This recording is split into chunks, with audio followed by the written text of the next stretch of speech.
미국에서 가장 존경받는 교육학자인 파커 팔머는 지식을 얻는 방법은 한 가지가 아니라 다양하다고 말했습니다. 그 많은 방법 중에서 그는 대표적으로 세 가지를 열거했는데, 첫 번째로 지식을 얻는 방법이 뭐냐 하면은 내가 능동적으로 다가가서 취하는 지식입니다.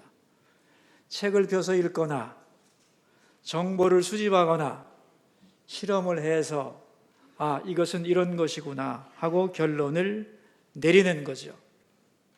여기서는 언제나 내가 주체가 되고 그 이외의 모든 것은 다 객체가 되는 것입니다. 자기가 주도해서 지식을 취해가는 것, 이것이 대부분의 사람들이 지식을 획득하는 첫 번째 방법인 것입니다. 두 번째 방법은 정반대로 수동적인 방법을 통하여 지식을 얻는 겁니다. 여기서는 내가 객체가 되고 상대가 주체가 되는 거죠. 예를 들어 봅시다. 나는 누군가? 나름대로 나 자신을 이해하고 있습니다. 그런데 내가 아무리 생각해도 나는 쓸모없는 인간이고 실패자 같아요. 부모님은 나를 보고 말씀합니다. 아니다. 너는 세상에서 가장 존귀하고 너는 뭐든지 할 수 있다고 부모님이 말씀합니다. 이제 나는 어떻게 해야 되는가 하면 마음을 열고 상대방을 신뢰하면서 그 지식을 받아들여야 됩니다. 그렇게 되면 내가 지금까지 이해한 것과는 차원이 다른 지식이 나의 것이 돼서 나는 소중하고 존귀한 자라고 하는 새로운 출발을 하게 되는 거죠. 이게 수동적인 방법을 통하여 지식을 얻게 되는 경우입니다. 이것을 하기 위해서는 마음이 열려야 하고 믿고 받아들이는 자세가 중요한 것이죠. 그가 한 유명한 말이 있습니다. To know as we are known. 알려진 것을 통하여 알게 된다는 거죠. 이것은 인격적인 만남을 통하여 얻을 수 있는 훨씬 수준 높고 풍요한 지식의 세계로 들어가는 방법인 것입니다. 세 번째는 참여와 헌신을 통하여 얻게 되는 지식이 있습니다. 내가 알게 된 것을 실천하고 들은 말씀에 순종하면서 거기에 나를 던지면서 새롭게 경험되는 그 지식의 확장성은 놀라운 것이지요. 아주 간단하고 작은 지식은 내 스스로 읽고 깨달으며 파악할 수 있습니다. 그러나 깊고 오묘한 지식일수록 수동적 지식이 더 중요하고 더 나아가서 참여를 통하여 경험함으로써 얻게 되는 지식, 이 세 가지 지식이 합쳐야만 온전한 지식이 된다. 그는 그렇게 말을 했습니다.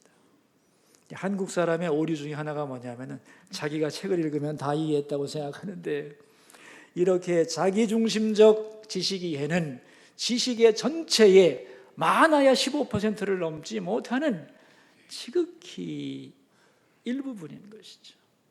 이거보다 더 좋은 방법은 뭐냐? 마음을 열고 상대방의 말을 받아들임으로써 얻게 되는 그 지식은 더 풍성하고 깊어지는 거죠. 그리고 순종하고 실천하면서 실제로 몸으로 경험하는 것은 더 깊고 더 많은 지식을 우리에게 가져다 준다는 거죠. 여러분, 십자가는 기독교의 상징입니다. 우리는 십자가에 대해서 나름대로 내 논리로 내가 얻은 지식으로 설명할 수 있죠. 그러나 이걸 통해서 내가 십자가에 대한 것을 다 알았느냐? 절대로 아닙니다. 십자가가 나에게 말해주는 것이 있습니다. 그것을 받아들일 때 내가 누군가를 알게 되고 십자가를 더 깊이 이해할 수 있는 거죠. 그리고 이제 그 십자가의 진리 앞에 나를 헌신하고 그 말씀을 따라가고 나의 십자가를 지고 주님을 따라가게 될 때 그 십자가의 능력과 은혜가 얼마나 큰 건가를 몸소 경험할 수 있게 되는 것입니다. 우리의 십자가에 대한 이해가 우리의 머리에서 시작되지만 이제는 십자가를 통하여 더 깊이 십자가가 하시는 말씀을 우리 모두가 다 받아들이고 참여하면서 더 풍성한 은혜의 세계로 들어가기를 주의 이름으로 축원합니다. 오늘 본문 말씀은 기독교 최초의 설교입니다. 기독교가 생겨나면서 맨 처음 한 설교, 이 본문의 내용이에요. 그 배경이 뭐냐 하면은 예수님의 제자들이 성령을 받았어요. 그래서 이상한 현상이 일어나자 많은 군중들이 저게 뭐냐고 이상하다고 그렇게 말할 때 베드로가 12제자와 함께 그 모든 회중들을 보면서 설교하는 내용입니다. 내용은 이런 거예요. 형제 여러분 놀라지 마십시오. 우리가 술에 취한 것이 아닙니다. 이 성령 강림 사건은 예언의 성취입니다. 말세에 내가 내 남종과 여종에게 물붓듯 성령을 부어주겠다고 예언서에서 말씀하셨는데 그 예언이 성취된 것이니 놀라지 마십시오. 그러면서 왜 말세에 하나님이 그 백성에게 성령을 부어주는가 거기에 대하여 설명합니다. 성령 강림의 목적은 간단합니다. 예수 그리스도를 위해서입니다. 뭐라고요? 예수 그리스도를 위해서입니다. 그가 누구냐? 그렇다면 예수님이 누구냐? 오늘 2장 23절에서 설명을 하는데요. 같이 한번 읽어볼까요? 사도행전 2장 23절입니다. 그가 하나님께서 정하신 뜻과 미리 아신 대로 내준 바 되었거늘 너희가 법 없는 자의 손을 빌려 못 박아 죽였으니 그랬어요. 예수님은 누구냐 하면은 못 박혀 죽으신 분이라는 거예요. 십자가에. 그런데 그 십자가에 못 박힘은 우연히 발생한 사건이 아니라죠. 하나님께서 정하신 뜻과 미리 아신 대로 내어준 것이다. 그러니까 인류 구원의 방법으로 하나님이 미리 예정하시고 계획하신 바대로 이루어진 것이지 십자가는 갑자기 일어난 사건이 아닌 하나님의 계획 속에 있었던 사건이었다 말씀하시고, 그런데 이 예수님이 십자가에 죽으셨을 뿐만 아니라 그 다음 절 24절입니다. 우리 함께 읽겠습니다.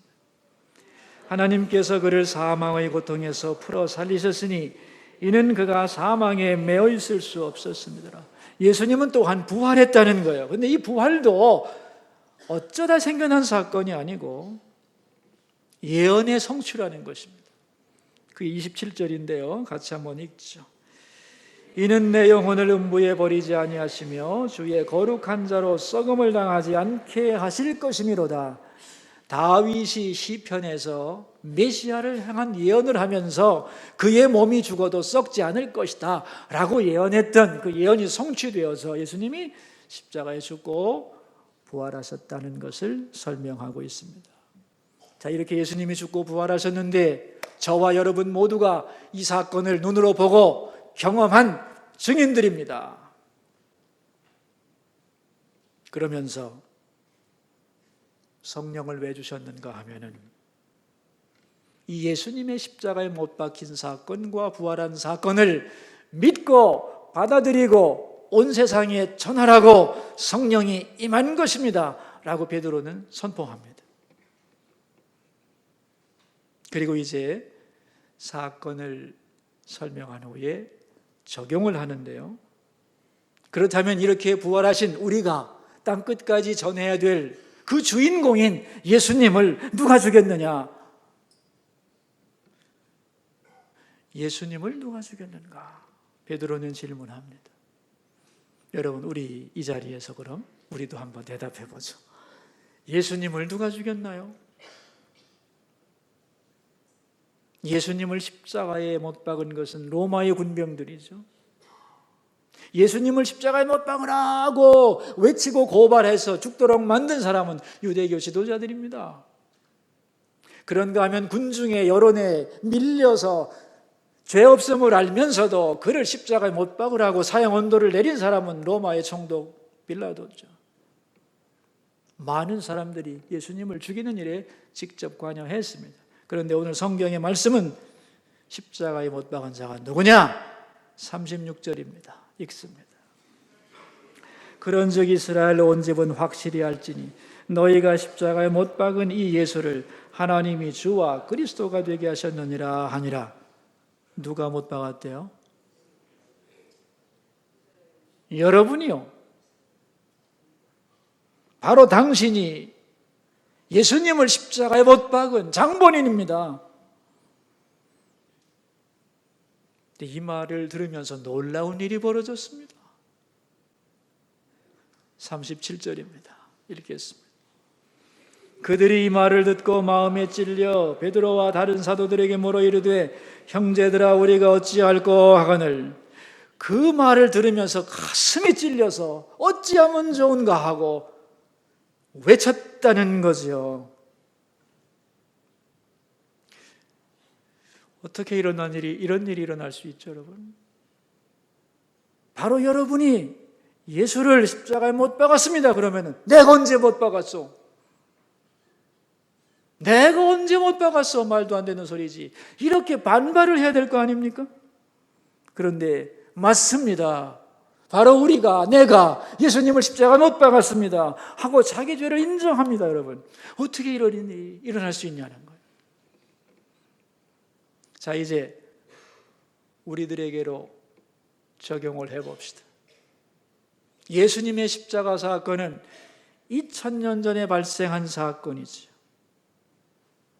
저 십자가와 내가 무슨 상관이 있는가?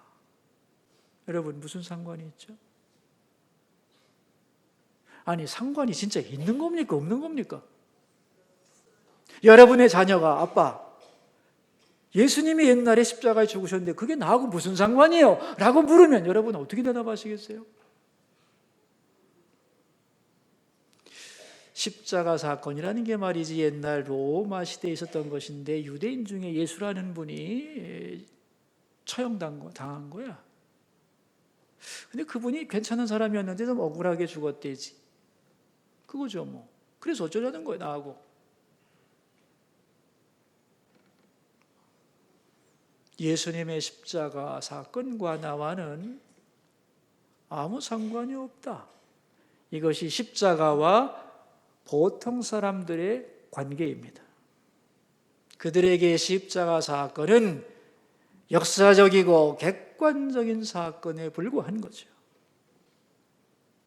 그런데 여러분, 성령께서 역사하시면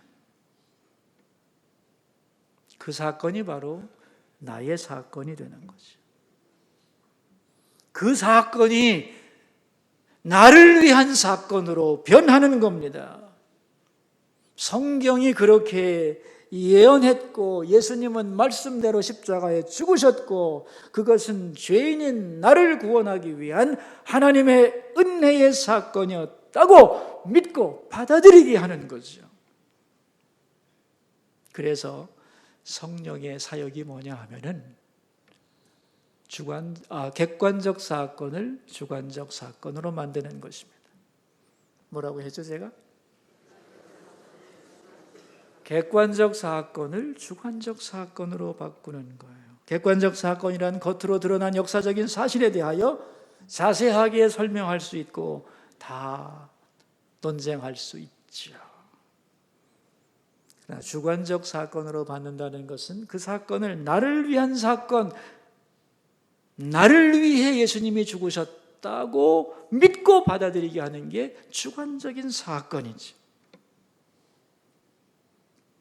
베드로의 설교를 들었던 사람들은 지금까지는 자기들과 예수님의 십자가는 아무 상관이 없다고 생각을 했습니다.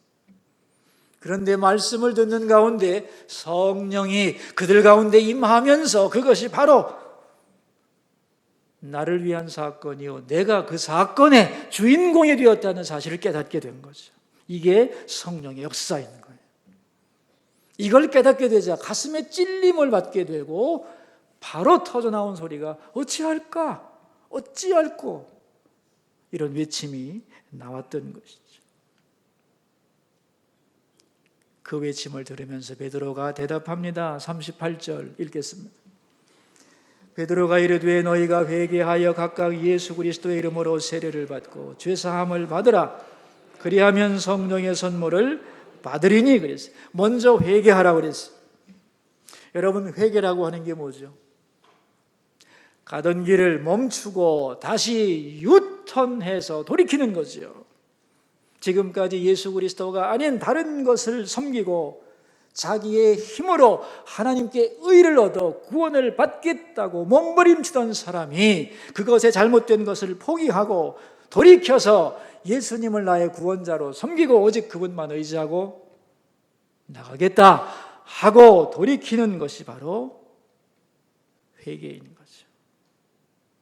찬송가에 나오지 않습니까? 천부의 의지 없어서 손들고 옵니다. 주 나를 박대하시면 나 어디 가리까. 내 죄를 씻기 위하여 피 흘려 주시니 곧 회개하는 마음으로 주 앞에 옵니다. 손들고 나에게는 가능성이 없습니다. 주님 앞으로 돌아오는 것이 회개죠. 오직 구원의 길이 예수께 있음을 고백하면서 돌아오는 것, 그 회개죠. 그럼 세례란 뭐냐? 이 회개를 공식적으로 선포하는 행위입니다. 나의 옛사람은 죽었습니다. 이제 나는 예수님만 주님으로 섬기며 살겠습니다. 이것을 마음속으로 고백하는 것이 아니라 모두가 듣고 볼 수 있도록 공표하는 행위가 세례죠. 그러므로 이제부터는 내가 예수님과 함께 죽고 예수님과 함께 살겠습니다. 이게 세례입니다. 이렇게 하면 성령을 선물로 받으리라 그랬어요.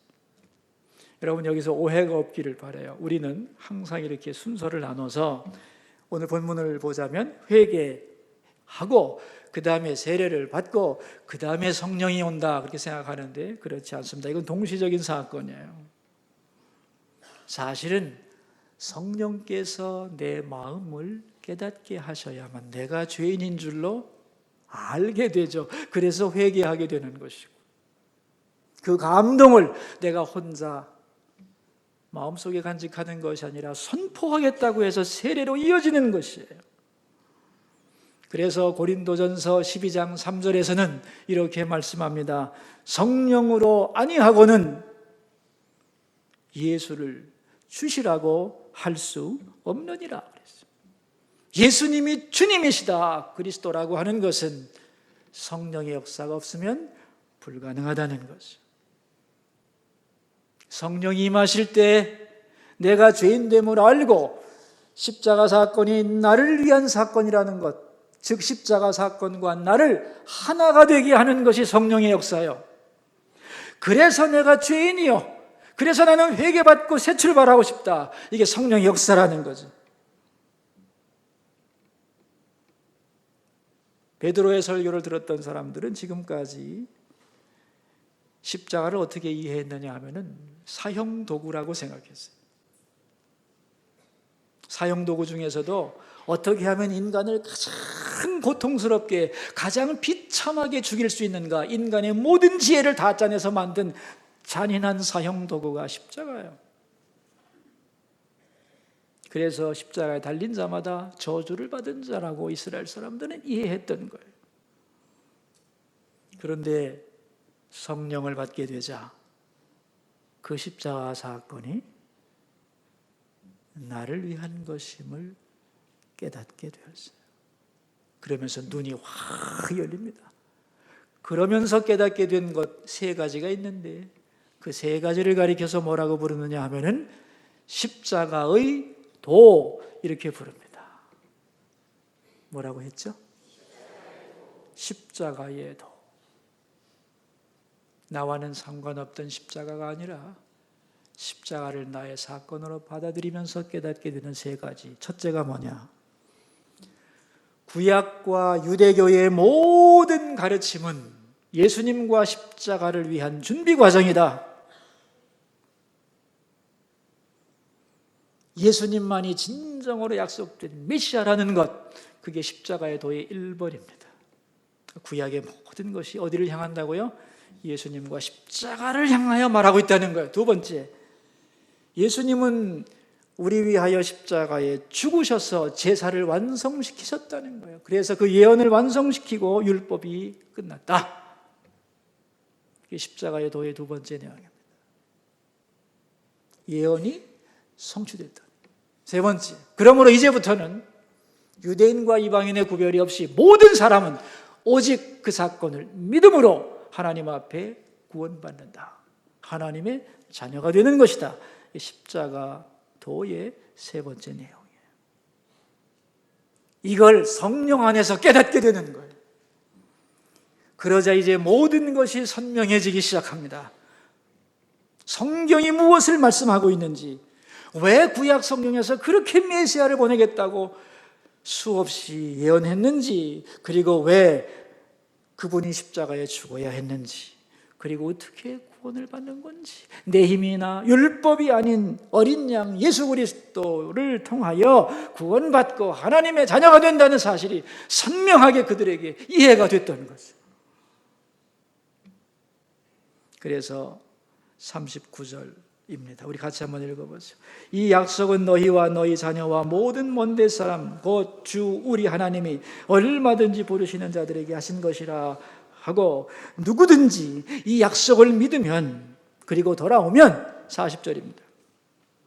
또 여러 말로 확증하며 권하여 이르되 너희가 이 패역한 세대에서 구원을 받는다는 것. 보내마 약속하신 메시아, 그분이 십자가에 죽고 부활하셨는데 이 약속을 믿고 돌아오면 누구든지 구원을 받는다. 이 기독교의 내용이에요. 이것을 믿은 자들을 뭐라고 부르느냐? 41절에 뭐라고 부르죠? 신도들이라고 불렀어요. 여러분, 신도가 뭐죠? 믿는 무리들. 뭘 믿는다는 거예요? 예수님이 나를 위하여 십자가에 죽으셨다고 하는 것을 믿는 게 신도입니다. 요즘 말로는 성도죠. 거룩한 무리들. 여러분, 우리가 왜 성도가 되죠? 우리가 왜 성도입니까, 여러분? 하나님의 어린 양이신 예수님이 나를 위해 죽으심으로 그 죽음을 통하여 내가 거룩해졌다. 하나님 앞에 갈 의로움을 얻었다. 그걸 믿는 자가 성도인 것입니다. 우리나라의 어떤 신학생이 말이죠, 미국 유학을 가게 됐는데 신학교 가서 이제 첫 번째 수업을 하는데 교수님이 이렇게 보더니 Are you Christian? 당신 진정한 크리스천이냐고 질문을 했어요. 이 학생이 갑자기 교수의 질문을 받고 당황을 해가지고 대답을 못하다가 생각하니까 화가 나는 거예요. 아니, 내가 3대째 지금 예수님을 믿는 가정에서 태어났고 말이지, 우리 아버지가 목사고 신학대학 학장인데 그 무슨 이런 질문이 있나 해서 어떻게 대답을 했느냐? 우리 아버지가 신학대학교 학장입니다. 이렇게 대답을 했어요. 교수가 그 말 듣고 정색을 하면서 아버지가 신학대학 학장인 거하고 당신이 크리스천인 거하고 무슨 상관이 있냐? 너는 리얼 크리스천이냐고 물었어요. 그러자 이 친구가 대답을 못했어요. 그리고 수업이 끝났는데 며칠 동안 생각을 하는 거죠. 내가 왜 교수님이 너 크리스천이냐고 물었을 때 네, 저는 크리스천입니다 라고 깨끗하게 대답을 못했을까? 왜 쓸데없는 여러 가지 생각을 하면서 당당하게 대답을 못했을까? 정말 나는 예수님을 믿는 진정한 크리스천인가를 스스로 생각하고 부끄러워져서 회개하고 다시 주님을 만나는 계기가 되었다고 합니다. 자, 여러분, 누군가가 여러분에게 질문을 했습니다. 당신은 크리스천입니까? 당신은 크리스천인가요? 자, 대답하세요. 당신은 진정한 크리스천입니까? 만약에 말이죠, 연필과 종이를 주고 당신이 진정한 크리스천인 이유를 써보시오. 그렇게 했다면 여러분은 뭐라고 답을 쓰겠어요? 나는 이러함으로 진정한 크리스천이라고 대답할 수 있는 대답이 뭘까요? 영국에서 실제로 해봤어요. 영국에서 교인들의 90%가 틀렸어요. 답을 쓰지를 못했어요. 우리 교회에서도 해봐야 되겠어요. 종이 주고 볼펜 주고 당신이 그리스도인인 이유를 쓰시오. 근데 많은 사람들이 어떻게 답을 썼느냐 하면은 제일 많은 답이 뭐냐면 내가 교회 다니기 때문에 나는 그리스도인이다 이렇게 썼어요. 그러나 여러분, 교회 다닌다고 그리스도인인가요? 아니, 교인일 뿐이요. 또 어떤 사람은 자기가 예수님을 사랑하고 예수님을 닮기를 사모하기 때문에 크리스천이라고 그렇게 답을 많이 썼어요. 그러나 그는 크리스천이 아닙니다. 예수님 닮은 삶을 사모하는 이상주의자일 뿐이요. 어떤 사람은 자기가 하나님의 존재를 인정하고 사랑과 선을 추구하기 때문에 그리스도인이라고 대답을 했습니다. 그러나 그는 유실론자일 뿐이에요. 교회가 좋은 곳이고 여기 와서 함께 어울리고 좋은 일을 하는 것이 마음에 들어서 그렇다고 해서 크리스천이 아닙니다, 여러분. 그리스도인이 아니면서도 교회를 나오는 사람도 있고 성경을 읽는 사람도 있고 선한 일에 힘쓰면서 살아가는 사람도 많습니다. 그렇다면 진정한 크리스천의 요건이 뭘까요?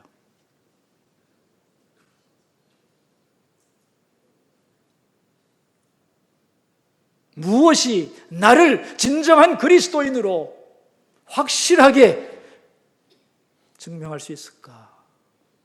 대답은 이겁니다. Jesus died for me. 네 단어입니다. 예수께서 나를 위해 죽으셨다. 십자가에서.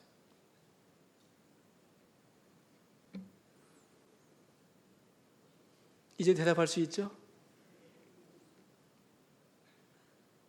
그러므로 십자가는 나를 위한 사건이다. 왜? 예수님이 나를 위해 죽으셨기 때문에 내가 그걸 믿기에 그것을 믿고 고백하고 그 진리를 붙잡을 때 그가 진정한 크리스천이 되는 거라는 거예요. 만약에 여러분이 예수님은 나를 위해 죽으셨습니다. 그래서 십자가는 나를 위한 사건입니다라고 여러분이 분명하게 믿고 고백할 수 있다면 고백할 수 있나요? 그렇다면 할렐루야. 이보다 감사한 일이 없습니다. 여러분, 이것은 가장 큰 복이죠. 사람의 힘으로 할 수 있는 게 아닙니다, 여러분. 하나님의 선물입니다. 성령이 임하셔야 되고 아버지께서 그를 택하지 않으면 그 대답을 할 수가 없는 거죠. 그러므로 그렇게 고백한다는 것은 너무너무 기쁘고 감격스러운 일이죠. 그러나 이 중에서도 아직 그 대답을 확실하게 할 수 없는 분들도 있을 수 있어요. 예수님의 십자가 사건은 객관적으로 분명한데 그것이 나하고 일치가 잘 안 된다. 뭔가가 좀 먼 것 같아. 나를 위해 예수님이 죽으셨다는 것을 내 영혼 깊은 곳에서 정확하게 받아들이기에는 뭔가 부대낌이 있어 아닌 것 같기도 해. 그런 사람도 많죠. 그런 사람들에게 오늘 성령께서는 말씀하십니다. 예수님의 십자가는 너를 위한 거다. 내가 너를 죽도록 사랑한다는 주님의 음성을 들을 수 있기를 바랍니다. 여러분, 요한복음 3장 16절이 이렇게 돼요. 하나님이 세상을 이처럼 사랑하사 독생자를 주셨으니 이는 저를 믿는 자마다 멸망하지 않고 영생을 얻게 하려 하십니다. 거기 세상을 다수의 사람이라고 생각해서 그렇지 그 세상에다가 여러분 개인 이름을 넣으면 됩니다. 세상 대신에 자기 이름을 넣고 한번 요한복음 3장 16절을 암송해 볼까요? 하나님이 명환이를 이처럼 사랑하사 독생자를 주셨으니 이는 저를 믿는 명환이가 멸망하지 않고 영생을 얻게 하려 하십니다. 이게 우리를 향한 주님의 말씀이죠. 십자가가 뭐냐 하면은 죽을 죄인을 죽도록 사랑한다는 고백이죠. 그런데 이러한 성령의 음성을 들으면서도 아직도 내 마음속에 그 사실이 내 것으로 받아들여지지 않는 사람이 할 일이 뭐냐? 오늘 본문에 나와요. 어찌할까? 어찌할까? 그런 사람이 교인 중에 있다고 생각하면 저의 기도도 하나님 어찌하면 좋습니다. 우리 교인 중에 그런 사람 없어야 되는데 모두가 다 예수님이 나 위해 죽었습니다. 십자가는 나를 위한 하나님의 사랑의 사건입니다 라고 고백하는 그리스도인이 되어야 될 텐데 여러분의 가족 중에 예수 그리스도를 영접하지 않은 사람이 있다면 우리가 할 게 뭐죠 여러분? 어찌할까 이 말이죠. 그리고 그런 사람들은 하나님 내가 예수님이 나 위해 죽으신 사건을 나를 위한 것으로 믿기를 원합니다. 성령님 내게 임하셔서 그 객관적인 사건이 바로 내 사건이 되게 하소서. 기도해야 됩니다. 거룩한 이 사건을 자꾸 생각하고 암송할 때에요. 어느 순간인가 성령께서 역사하셔서 멀리 있던 십자가 사건이 바로 나를 위한 사건이라는 것을 우리 마음속에 확실히 각인시키는 그날이 올 줄로 믿습니다. 18세기에 유명한 독일의 진젠도르프라고 하는 백작이 있습니다. 경건주의자이며 모라비안 교도들의 후원자로 아주 유명한 분인데 이분이 사회적으로 신분이 백작, 귀족이요 재산이 무지무지하게 많고 많이 배워서 부족한 것이 없는 분입니다. 그런데 예수님을 믿어도 형식적으로 믿고 있었습니다. 어느 날 머리를 식히기 위해서 미술관에를 갔는데 여러 가지 그림을 보다가 한 그림이 자기 마음을 끌었습니다. 그게 뭐냐 하면은 예수님이 십자가에 못 박힌 바로 그 그림. 머리에 가시 면류관을 쓰고 손과 발이 못에 박혀 있고 허리에서 피가 나오는 그 그림을 보면서 처음에는 너무 비참하다. 너무 비참하다. 그 비참함 때문에 마음이 끌려서 그 그림을 계속 바라보고 있었습니다.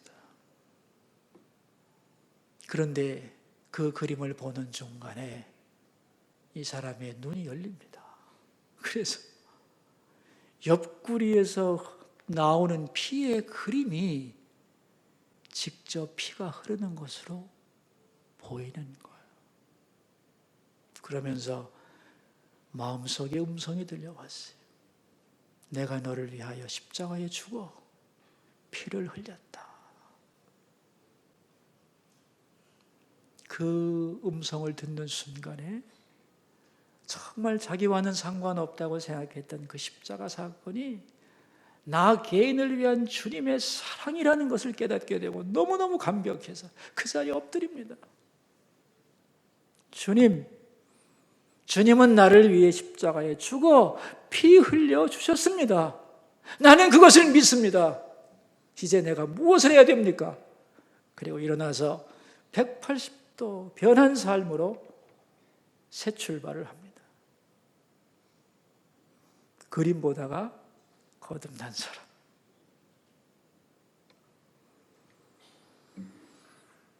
저는 여러분의 영적인 눈이 열리기를 바랍니다. 수없이 십자가 그림을 보고 교회에 달려있는 십자가를 보지만 객관적인 사건으로 볼 뿐 나하고는 상관없이 여겼던 우리의 닫힌 눈이 성령의 감동으로 열려서 저 사건이 바로 나를 향한 하나님의 사랑이요 예수 그리스도의 희생이라는 것을 눈으로 똑바로 보고 그 앞에 감격하는 역사가 있기를 바랍니다. 너무도 많은 그리스도인이 십자가를 바라보면서 감각이 없는 거죠. 그 앞에 울 줄을 모르는 거죠. 나를 위해 피 흘리신 주님의 사랑을 느끼지 못하는 무감각이 문제죠. 마치 십자가 밑에서 로마 군병들이 예수님의 옷을 나눠 가지려고 히히덕거리는 것처럼 감동 없는 십자가 앞에서 무뎌진 삶을 우리 모두는 지금 살아가고 있는 게 아닙니까? 하나님의 아들이 사람이 되어 이 땅에 오셔서 우리를 위해 십자가를 지셨다는 놀라운 이야기가 바로 기독교의 내용인 거죠. 그래서 십자가는 기독교의 성경의 주제이며 내가 누군지를 가장 잘 나타내주는 상징물이 되는 겁니다. 여러분, 하나님은요 십자가를 통하여 당신을 우리에게 계시하셔요. 그리고 십자가를 통하여 우리를 영접하십니다. 그러므로 우리가 하나님께 나가는 길은 십자가 하나밖에 없는 거예요. 이것만이 유일하고 절대적인 구원의 길인 거예요. 모든 인류가 알아야 될 가장 중요한 지식이 바로 십자가인 것이죠.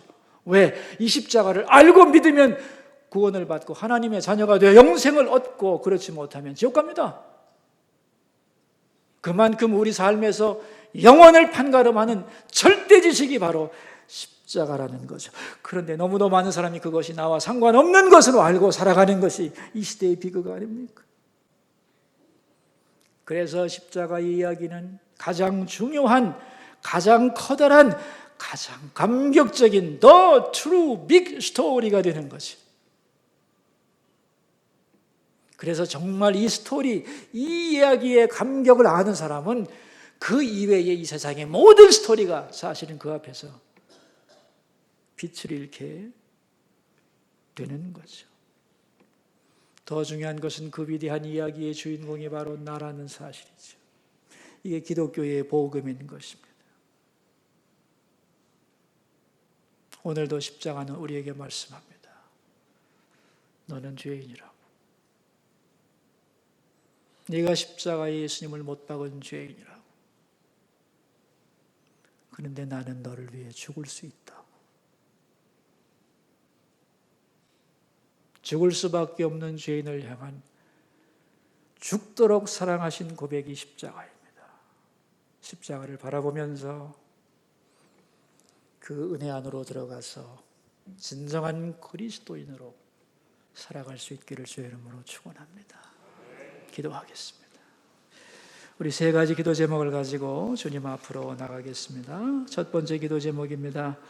십자가 사건이 나를 위한 사건임을 깨닫고 받아들이고 고백하는 진실한 그리스도인 되게 하여 주소서. 우리 기도하겠습니다. 하나님 아버지, 오늘 예수님의 십자가와 내가 어떤 관계인가를 살펴보았습니다. 십자가 사건은 객관적인 사건으로 끝나지 않고 성령께서 우리를 깨닫게 하실 때 주관적 사건, 나를 위한 것임을 알게 되고 이것이 창세기부터 시작된 성경의 주제이며 오늘 예수를 통하여 나에게 이루어졌음을 분명하게 말씀하고 계십니다. 그러므로 예수님의 그 십자가는 나를 위해 죽으신 예수님의 사랑을 나타내는 은혜임을 믿고 그것이 바로 내 사건이라는 것, 십자가와 나를 일치시키고 받아들이고 고백하는 그리스도인들이 다 되도록 복 내려 주시옵소서. 두 번째 기도 제목입니다. 태신자들의 이름을 올려드립니다. 성전 문 앞에 기록된 그들의 이름이 영원한 성전 하늘나라 생명책에 기록되게 하소서. 기도하겠습니다. 하나님 아버지, 우리는 3월 한 달 동안 기도하면서 우리를 통해 하나님이 구원하기 원하시는 그 아름다운 이름들을 묻고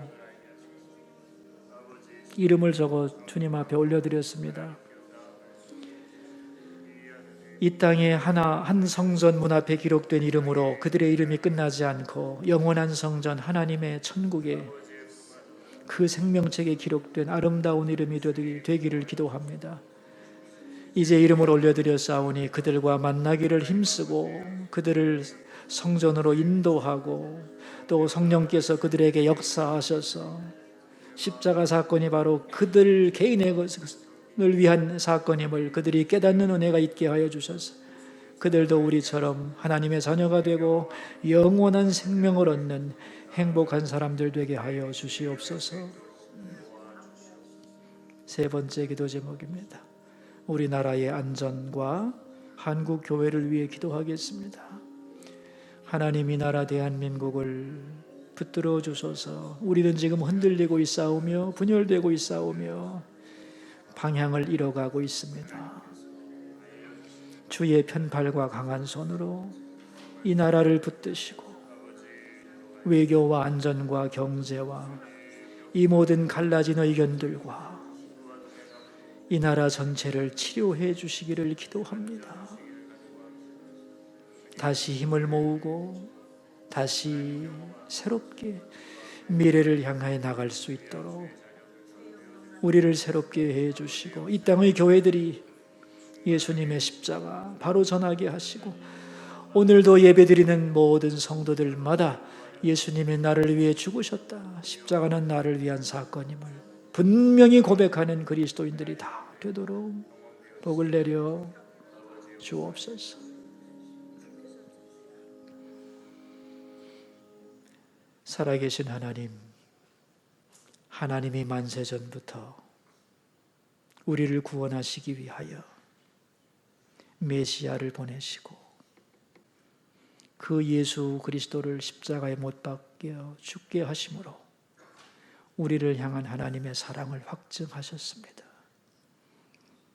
그러므로 십자가는 하나님이 누구신지 내가 누군가를 가장 정확하게 보여주는 상징입니다.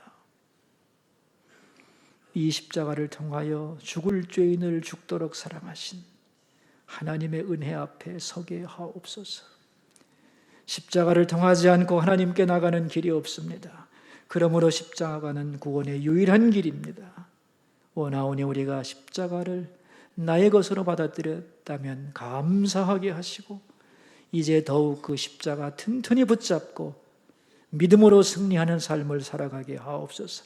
그래서 십자가의 능력이 얼마나 위대하고 오늘도 우리를 붙잡고 계시는가를 깨닫게 하여 주시고 만약에 여기에 십자가 밖에 머무른 사람이 있다면 십자가를 진정으로 믿지 않고 있다면 내 사건으로 받아들이지 않는 사람이 있다면 주여 거기 머물러 있지 않게 하옵소서. 십자가 안으로 들어와서 십자가를 붙들게 하옵소서. 십자가를 그래서 사랑하고 십자가를 자랑하고 십자가를 지고 주님의 뒤를 따라가는 우리 모두가 되게 하여 주옵소서. 예수님 존귀하신 이름으로 기도하옵나이다.